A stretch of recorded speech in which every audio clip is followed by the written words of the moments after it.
I'm obsessed with Shah Rukh Khan. Oh, I'm obsessed with his philosophy. A lot of people ask me why I chose to work on something that's the most taboo topic in India and the most awkward topic. it's not something we discussed. Yeah, right?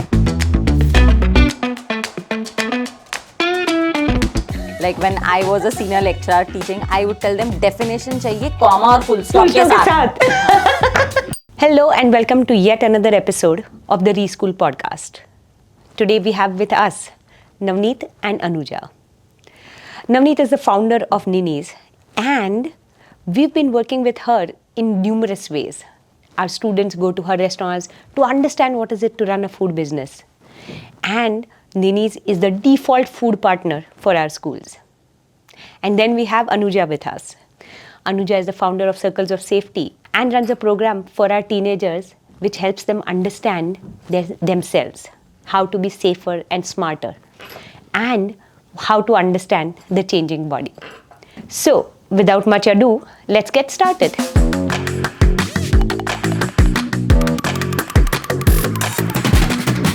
Hi. Hi. So, could we begin with you introducing yourself to say if, while we know each other pretty well, the audience would want to know what is it that you do. So, Navneet, if you could start. Yeah, so my name is Dr. Navneet Gill. I'm a professor at College of Dental Sciences and Research Center. I'm also the founder of Nini's Kitchen, Baked by Nini's and Nero by Nini's, and a mother to a 4-year-old girl. Wow. So, how do you even straddle these 2-3 things together? Like from being a doctor and practicing being a professor to being a founder to all of that? So theoretically, it was, it sounded like I was, I could manage it. But somewhere I felt that, it was getting a little too much. So I took a step back from my duties as a professor. Like till last year, I had a student under me as a PG guide. Okay. But this year, I voluntarily stepped back so I could give more time to my daughter and the restaurant. Okay, great. Yes, Anuja, if you could. Sure. So I am the founder of Circles of Safety, which is a social enterprise, and we work towards abuse prevention and sexuality education.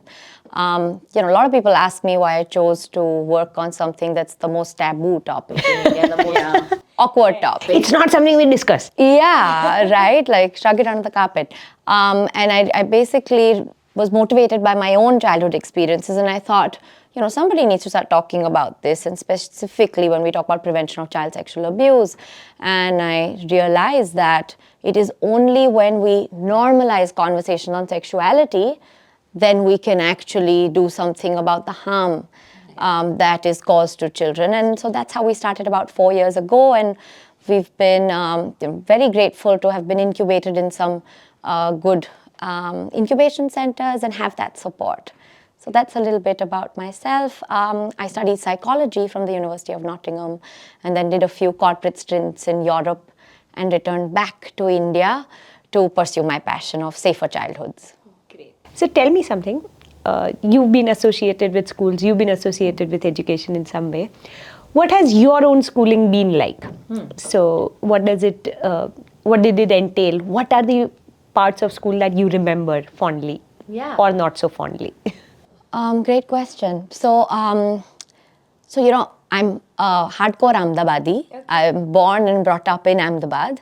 And then, I went to a Gujarat board school here, not the top 2 schools of Ahmedabad, just a co-ed school here.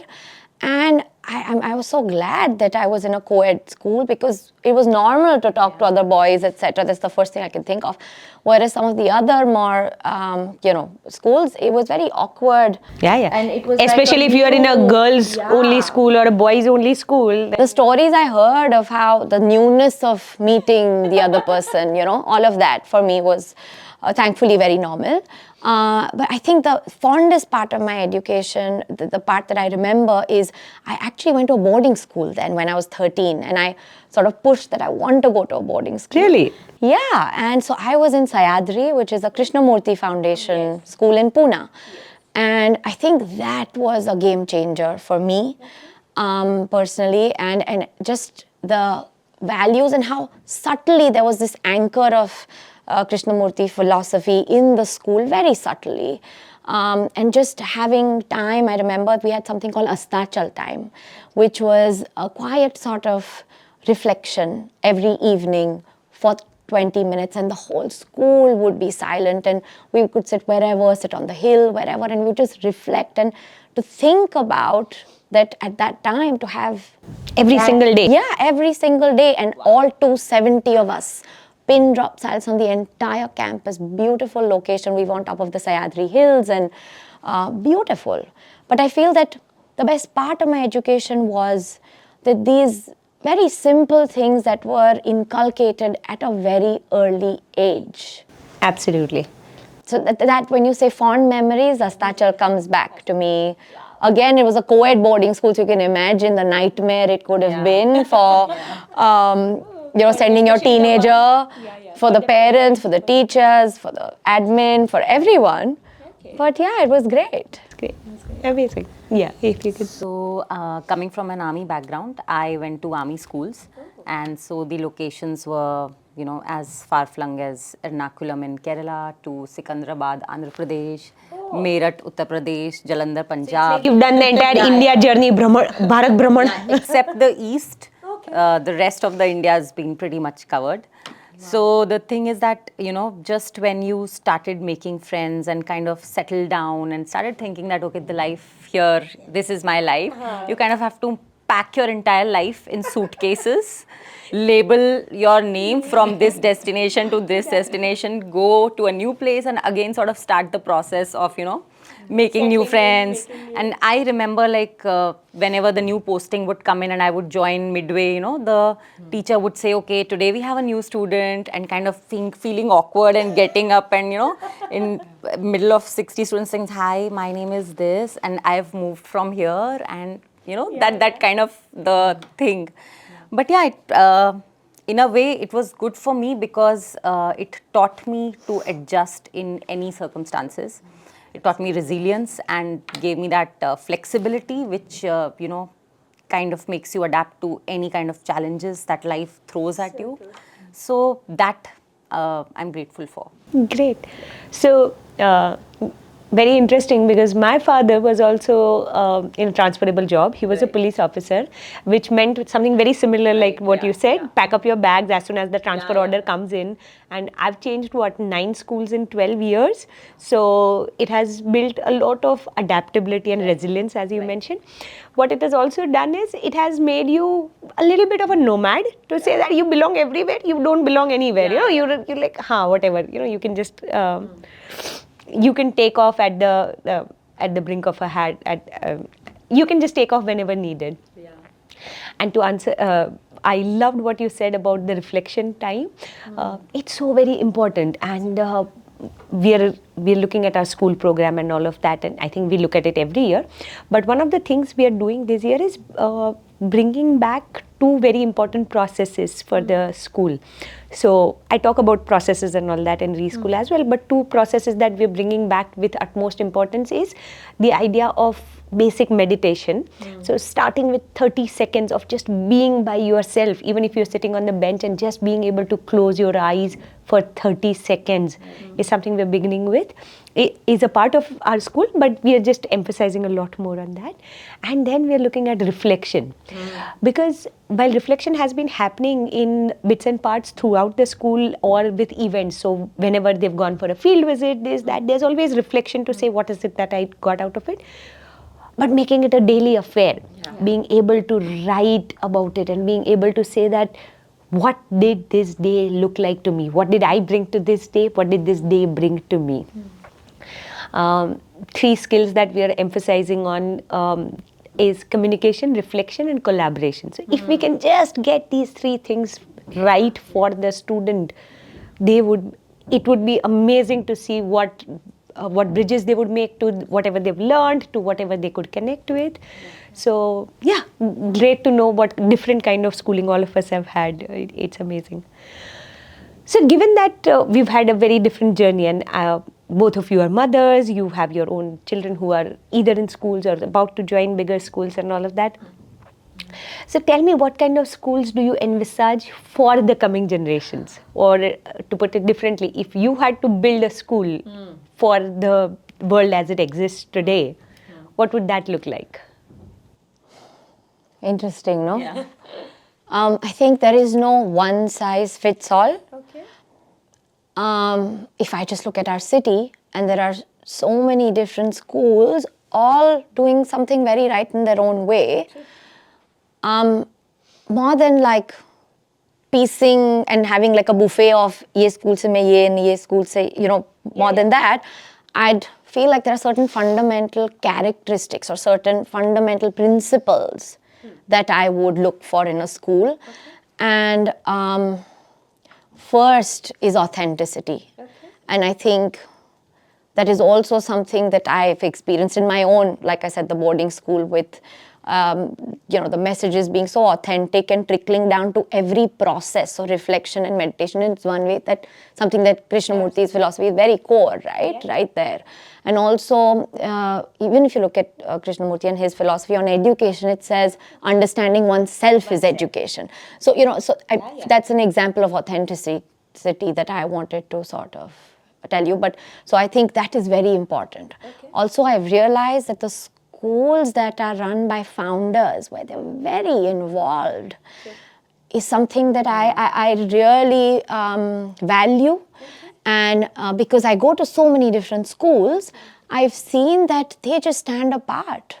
And more than professionally run schools, I believe that when the founders are involved, so whichever school I would envisage would be where there's a person who's the founder, the educator, has a vision for the future and is very invested in that, in the present, because then they end up making the school relevant to the child's needs. It's not some predefined agenda or structure ki ye goals I have to meet, or these are my KPIs, or something like that. It's able to adjust and adapt to the changing and evolving needs of the students.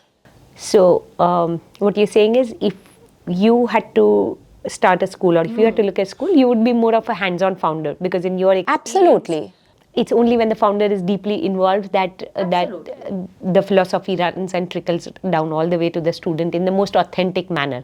Otherwise, it becomes a more systems-oriented process, and it's more checklist. Absolutely. And lastly, also because of the work that I do, I've seen that these schools are able to then carve that time out, saying, hey, I think my students are probably going through this, and let's also looking at that emotional well-being, etc. And then it's not very, today, needless to say, it can't be purely academic, right? So definitely not that, but also being able to look at the emotional needs. And today there is this social emotional learning, etc. But sort of going beyond that, where your systems are reflecting and making spaces proactively for students to actually also express. Otherwise, it's still one way. मैंने आपको session दे दिया. Right? Now it is your job to. But then what? Where is the space for the student to say, actually, I am going through a tough time, or I am struggling with this, or bullying is an issue for me, or I've moved from another school and I am feeling a little bit out of place. Where is your school creating that space? And I believe that my ideal school would also have room for these ever-changing needs. Yeah. When I was in 11th standard, we were posted in Chandi Mandir, which is the headquarters of Western Command, like near Chandigarh. And Kargil war happened at that time. So the students volunteered to go to the hospital and, kind of talk to the patients there. So there, when we went in that ward, because we were in 11th standard, so big enough to go there, the beds were there and nobody knew the patient's name. There was no Hindu, Muslim, Christian, Sikh. There was just bed number 1 with his jaw blown away. There was bed number 2 with the arms cut off. So that is one thing that being in that army school taught me. That there is no religion, there is no, nobody cares about your sexuality or your religion or anything. at the end of the day, it's just about being more humane. So I would want a school to be very inclusive, very tolerant, not care about people's religion or their sexuality or whatever, just, to teach them to be more kind and empathetic and tolerant. That's what I want from a school. That's it. I don't want the child to be able to crack entrance exams. I just want them to be a good human being at the end of the day. Yeah. Can you please speak to hundreds and thousands of other parents? And kind of get... No, you're so right. The more I think technology permeates our lives and the more we become slaves to the time machine, to being more productive, the very often we become lesser human. In schools, one of the things we notice is our biggest problem is, not the problem, but I think our biggest constraint is timetabling. Because there are so many things that we want to do, and then it's the limitation of saying where in this 5-hour, 7-hour time do I fit this in also, that in also.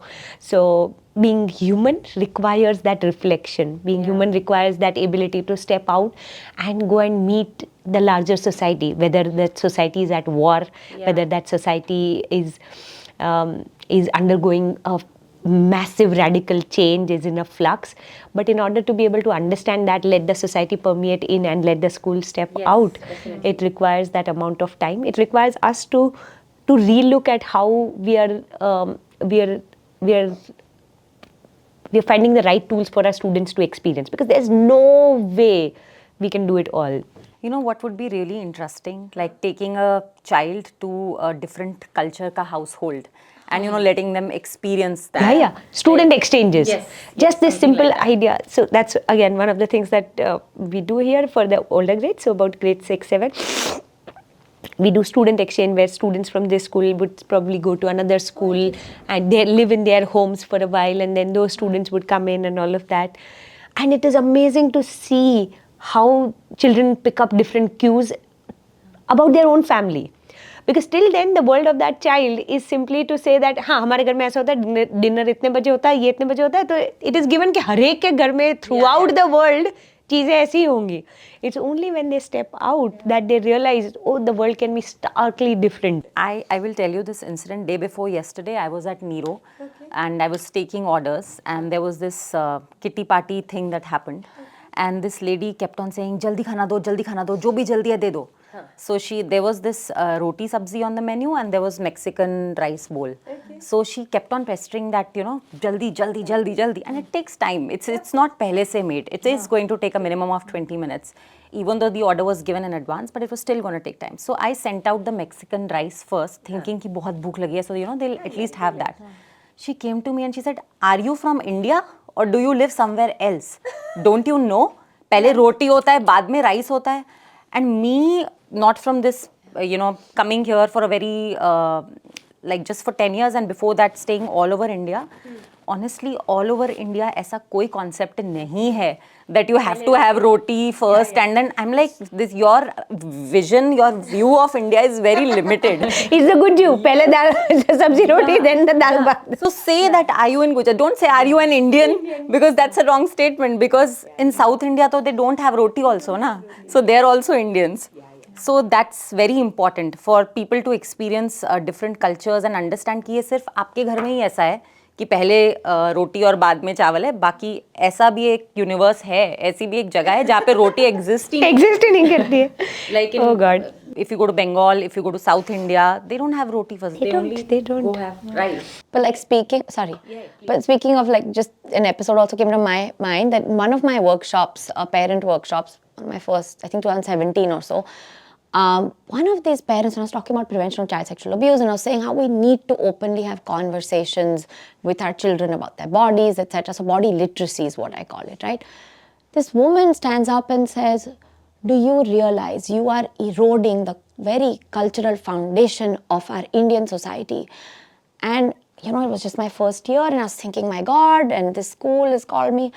And I said, okay, so are you saying that our children don't go through puberty? Are you saying that our children don't get into relationships? Are you saying that they don't have feelings? So basically there is this very closed mind thing of ऐसे ही होता है.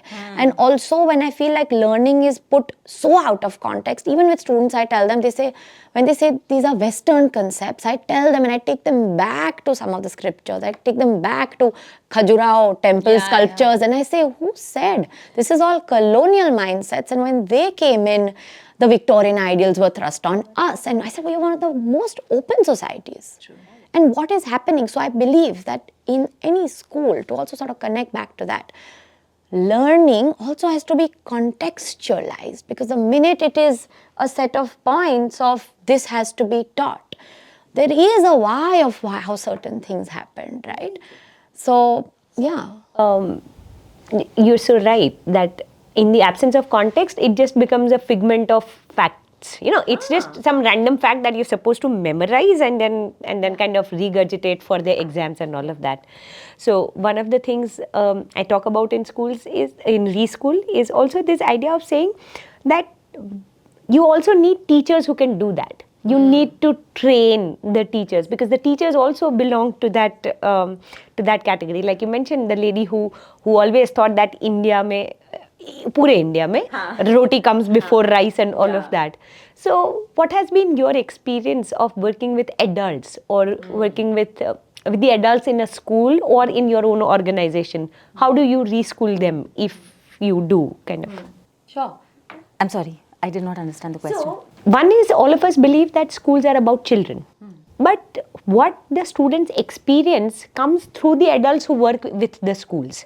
So now, until and unless we've worked with the adults and helped them reschool themselves, help them understand the world differently, there is no way we are going to be able to do the same for our students. You spoke about being humans. Now, if that adult has never been able to kind of be human and to be seen and heard, how do we expect that adult to do the same for the child? Correct. It just doesn't work. So I want to understand, how do you... I'd love to take this one. So initially when Circles of Safety started, if you look at the name, it is circles around the child that we believed needed to be educated and strengthened, so that these conversations around our bodies and sexuality can take place in every living room. That was the goal. So I started with this very starry-eyed idea of I'm going to go to schools, I'm going to train the teachers, and then I'm going to have this really nice curriculum, and I'm then going to tell the teachers, please, aap padhao. And now you go to the students and you teach them, and you say all these seemingly awkward terms, and then you also answer their questions. And then very, very, very quickly, I realized beyond grade 5 maximum, nobody is willing to even touch this topic. Because that's when the awkwardness starts for many. Right. And it's very interesting that, and we are doing this program now, we have 3 different programs. One is Safer Smarter Kids. Safer Smarter Me is the adolescent program where I work directly with the adolescents. Now I'm training. But the Safer Smarter Kids program is really where we are working with early learning school, right? Childhood education. And there the teachers and the adults feel very empowered. That, look, I'm teaching my child about safe and, they call it good and bad, but safe, unsafe touch. And situations, we're talking about, so many other aspects of safety and all of this, right? Very quickly that changes, where all of a sudden their own, I think they've never really, that conditioning is so deep that teachers themselves don't know the facts. They don't know, because they don't know their own bodies, तो वो क्या सिखाएंगे आगे, right? So that also we realized, which is why we took that on. And so it's been quite a journey. But after years and years of going to the same school, they feel a little more open. Parents at the same time have also been telling us, because we partner with parents and we believe it's very important for these conversations to continue at home. And so parents have also been sort of more open now to have these conversations.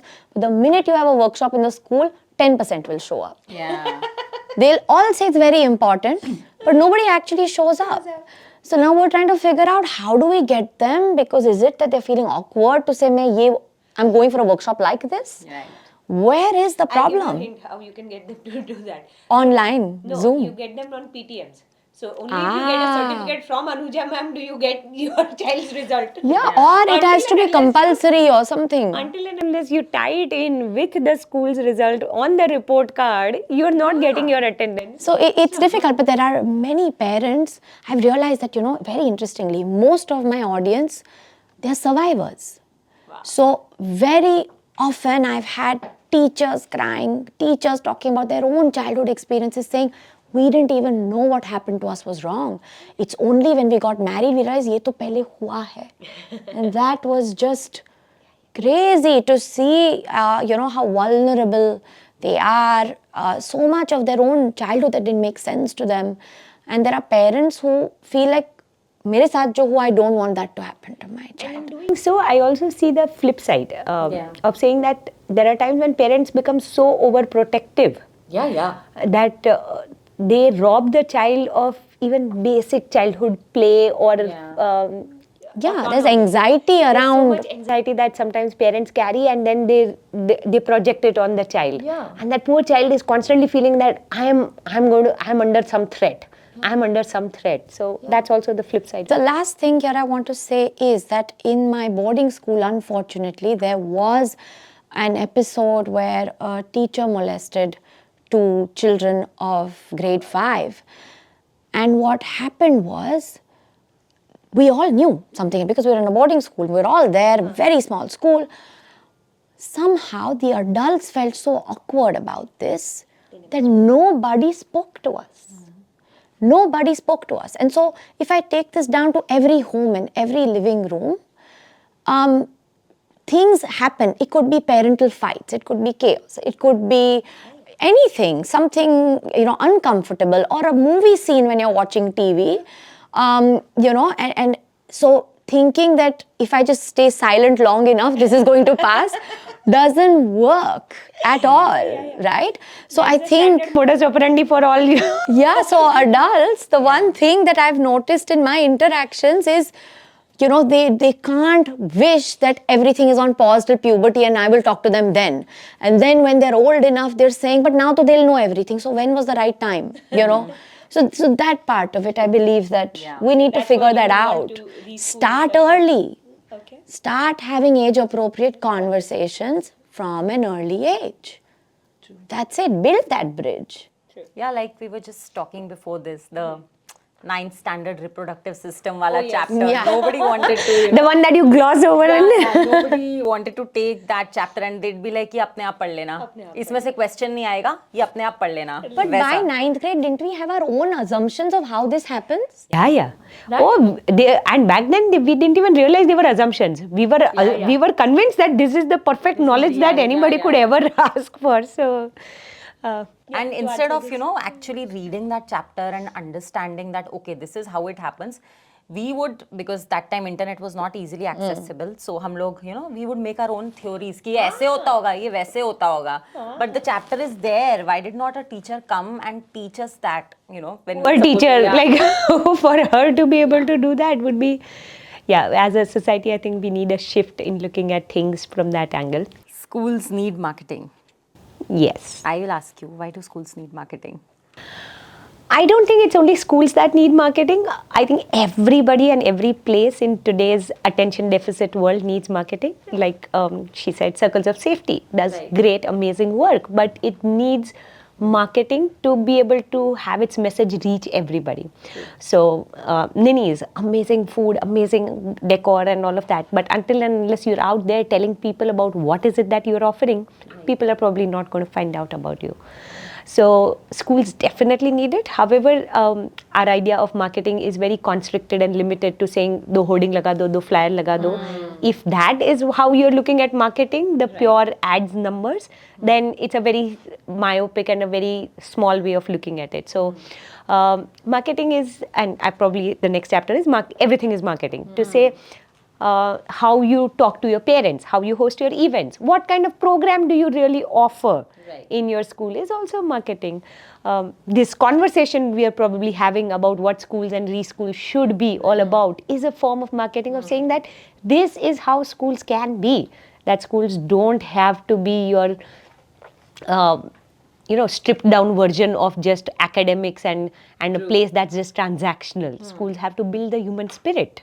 So definitely schools need marketing, and I don't think it's only schools. All humans, all people also need that basic skill of standing up and saying that, hello, this is what I've got to offer of value, and would you be interested in trading that value for something else? I feel now we live in a very crowded world. Absolutely. I think for each one to sort of be able to share what their identity is, or in terms of what is it they stand for, or their why. Their why. In some form, Definitely, great. they have to be able to do that. And social media offers such a great platform for you to send your message across. I know, I'm just not very, don't know how comfortable I am though. I'm still, I try and then I recede. You should meet Nini's. Yeah, no, definitely. I will take you up on that for sure. Yeah. So definitely. I mean, obviously for me, the first instinct for DGIS was look at their Instagram. I did not go to the website, but like, let's... I think that's the default behavior for a lot of people. For our website, that's one change we've noticed in people is how people come to the website is first they will see you on Instagram or something, they'll explore your social media handle, and then just to verify you're real or not, they come to the website. Website पे आके हाँ ठीक है दो चार चीजें देख के back to social media. So that's how it has now the user behaves. Yeah, no? It is. That is your resume. That's your resume. So earlier websites were repository of information. They are not anymore. True. At least they don't have to be. People don't need to kind of do that. A lot of it is there on your social media. Yeah. So, yeah. My flip the book has come up with let them breathe and rant. And I love this one. Very often, even when I'm talking to parents, and I sometimes myself realize that we keep, we wear multiple hats, like you're wearing several, but we wear multiple hats, and very often when we wear this parent hat, we take it so seriously that we forget that we were once teenagers or we were once children, and cling on to this very hard.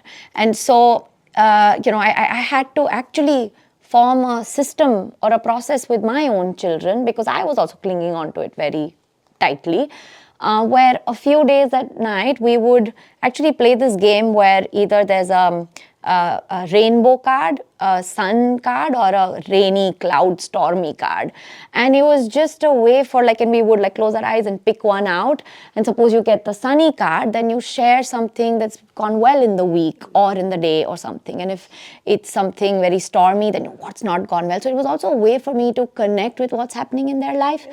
And also when sometimes they would tell me that actually we did this and you did this, and so it also became this it became a conversation rather than, it became a dialogue rather than a monologue of saying this is what, we were not defensive, we were actually very open to listen to each other. And there are times when they don't want to tell me, then we write notes.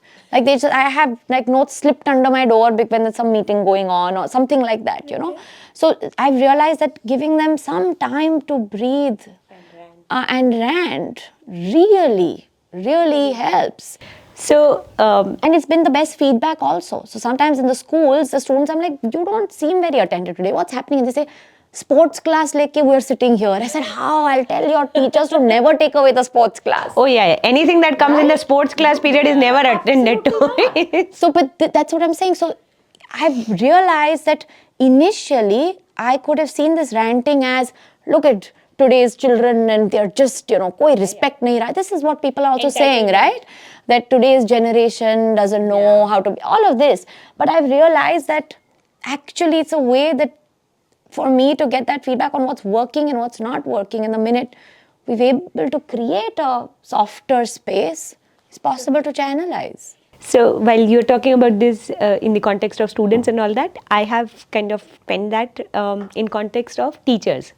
So what you said is so true. All humans need a space to express themselves, even if it is just to take a deep breath or to rant. So in schools, what happens is we work with so many teachers and adults, and we expect them to walk the moral tightrope always. It's like, you're always supposed to behave like this and that and all of it. One of the things I've realized as a school teacher is that they're humans, as a school leader, and they will need a space to breathe and rant. If you're going to put down cameras in your staff room and you're going to constantly monitor what they are talking about and what their behavior is. So if you're going to play the cop, they're going to play the chore. वो चोर police का game अगर तुम शुरू करोगे तो वो उसने वो करना ही है. So in our understanding, it's like, once in a while just turn a blind eye to it and say that maybe that teacher was just having a bad day. Maybe it was just a rant of one time. If it's a consistent thing, that's a different thing. But you can't be pulling up people, or you can't be policing those adults for ranting once in a while. That's a very natural human way of expressing yourself. And you can minimize things that lead to that rant, but banning ranting and not giving a breathing space is probably one of the worst things that you can do to your own staff morale. It just doesn't work. And the rant will lead you to the trigger. I wanted to ask you one thing, like how do you deal with parents who object to your way of doing things? I mean, I know most of your parents are very supportive, but I'm pretty sure you must have had someone. Oh yeah. Very often we have dissenters, very often we have people who will question and all of that. So one of the ways we deal with it is, one is when we onboard people or parents, we try to explain to them what to expect and what not to expect. So very clearly we lay it out what we stand for and what we don't. So that way it kind of filters a lot of people who come in. And yet there are times when parents disagree with what we've got to offer, or there are times when as a school we've goofed up on something and the parents are unhappy about it and stuff like that. So one of the simple practices is just hear them out first, and hear with an empathetic ear and actively, and then see if this is something that you can mend. If all that the parent is probably seeking is an apology or an acknowledgement of the mess that you made, and believe me, as institutions we make mess. So if that's the thing, then simply just acknowledging it and saying that, okay, we will work on this. That's one way to do it. And the other is very simply to say that if that is something that doesn't align with our philosophy or understanding, is to say that very clearly, draw the line and say, we cannot do this. While you may want this to happen, while you may believe this is in the well-being of you and your child and all of that, we cannot comply with this, and we do not endorse it, and we will not do this. Not today, not ever, never. So that's something that we clearly say. There are times when parents have chosen to disassociate with the school due to that. There are times when parents have felt bad about it. There are also times when the same parents have come back a year or two later and said that, I'm so happy you stood the ground. I'm so happy you drew that boundary, because back then I was driven by A, B, C, whatever. But that's something that we always stand by. So yeah, it is a hassle at times to keep on explaining yourself, but I think if we don't do that, we run the risk of just having everybody on the boat, while only a few of them probably understand what you stand for. So. Absolutely.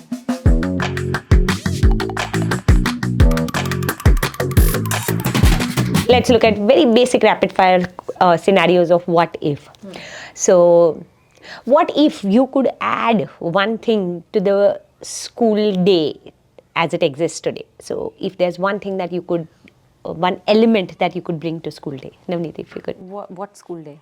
The school day as regular schools, the way it works, if you could add one element to it, to the usual program that the school offers, if you could add one thing to the program, what would that be? How to, equip kids with real life skills, like handling your finances, taxes, and stuff like that. Okay, so giving them more financial literacy. I guess, yeah. Okay. Because that's the only thing that I think should be taught in school, which actually matters. Because I'm right now clueless about how to file my taxes and stuff like that, and it was never taught to me in school. So I wish that was done. Absolutely. So sort of related, but I'm saying relevant skills. So a space like sexuality education is what I'm teaching, but I don't think it should be done on a daily basis, but a check-in time where one sort of touches on those aspects and the reflection that I mentioned earlier. Definitely. And if you could delete one aspect of school program, so there's something that you would believe. Those regimented assemblies, which I feel like, where maybe there's just some instructions given or something. There is no really community building that's happening in an assembly. So the gatherings that happen in the name of assembly but have no deeper purpose to it. Yeah. I think sometimes, I think it's very important for children to come together, but then there has to be a purpose, something that comes out, sets the tone for the day, something, but not instructions. Okay, so relook at assemblies Yeah, is what you would. definitely. Interesting. Rote memorization. I think definition, and unfortunately I did this to my students as well. Like when I was a senior lecturer teaching, I would tell them definition चाहिए comma और full stop के साथ.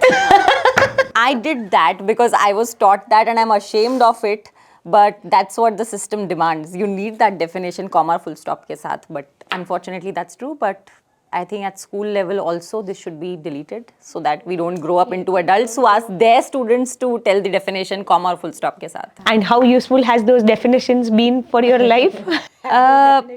So as far as dentistry is concerned, it did help, but like could have been not so terrifying actually. Comma full stop could have been skipped. True.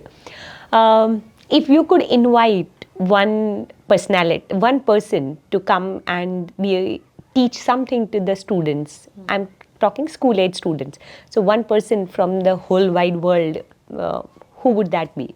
I'm obsessed with Shah Rukh Khan. Oh, okay. I'm obsessed with his philosophy. I'm obsessed with how relevant he is even today. And I'm obsessed with his wit, the way he works, his work culture, everything. So Having SRK in the classrooms would be one hell of an affair. and this has nothing to do with him being an actor. It's generally about, like, if you listen to his interviews and stuff, I'm talking about that. Forget the part that he's DDLJ ka Raj or whatever. Just like everything about that man is phenomenal.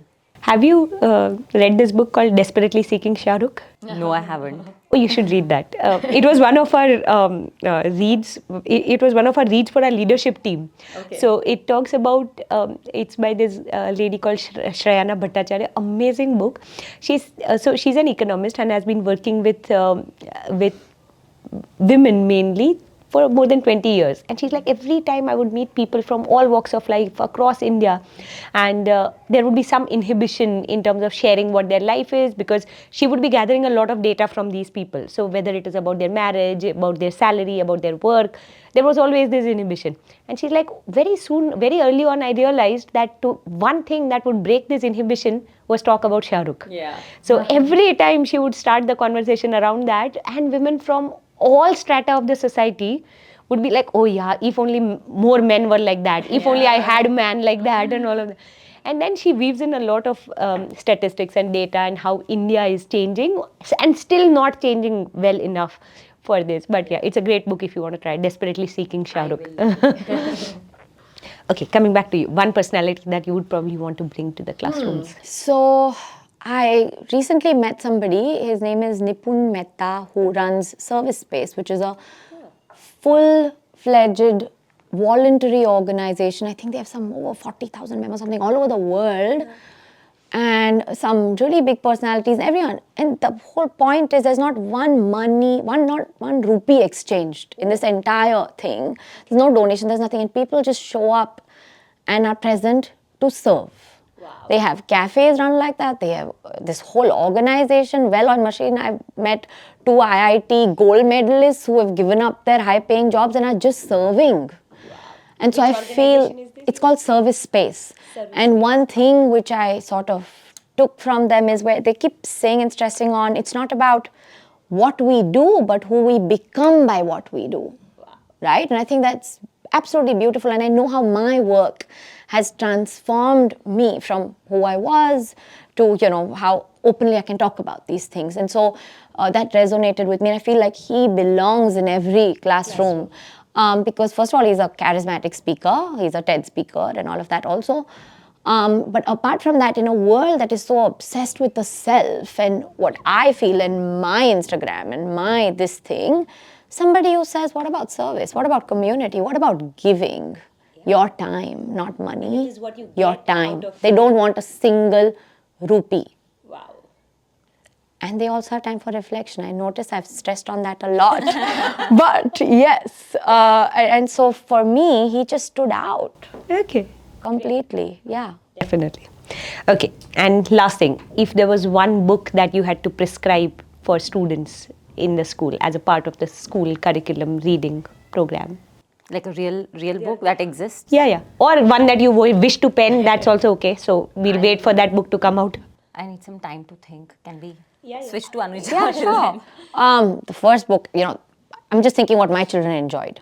And I know one that has really been enjoyed and inspired my daughter, Meera, who's 10, is Goodnight Book for Rebel Girls. And I love how they talk about, and it doesn't just have to be girls, it could be everybody.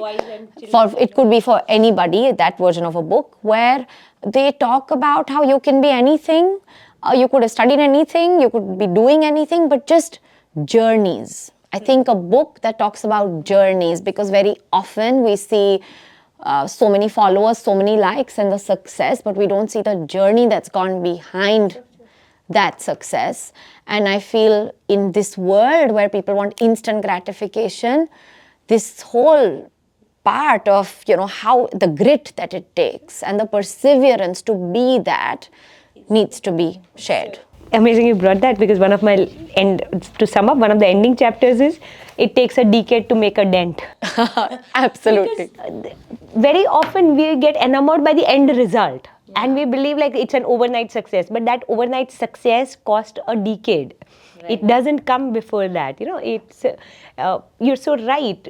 Children, especially because they are only seeing with starry-eyed the hallowed people, and इसने ऐसा कर दिया वैसा कर दिया, पर कैसे किया? They also started at some point of time with just almost nothing, and until unless you know the journey, you are only going to feel either dissuaded to even take the first step, because you're like, oh, what's the whole point? I'm never going to be this good, or you are simply going to be this person of saying that no, I'm not good enough. Yeah, but also I feel that book breaks so many cultural barriers, so many, like I remember there was this one page where she was like, wow, these women, and I forget the name, but it's in some 3-4 women in South America who climbed this mountain which nobody had done in their ghagras, their version of ghagras, not ghagras, what I'm saying.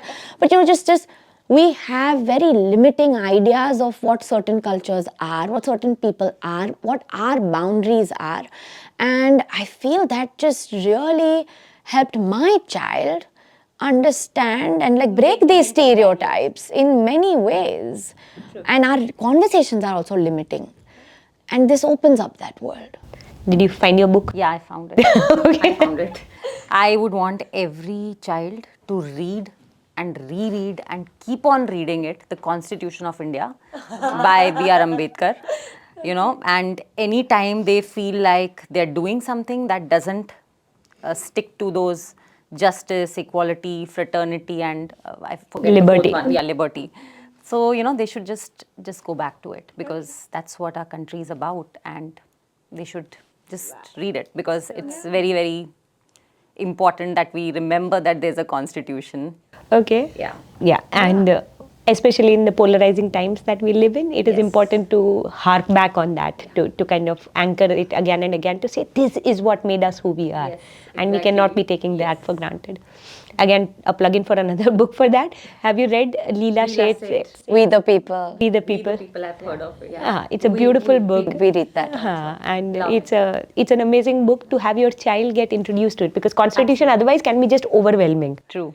So I think that's a very interesting way to get the children started on that. So yeah.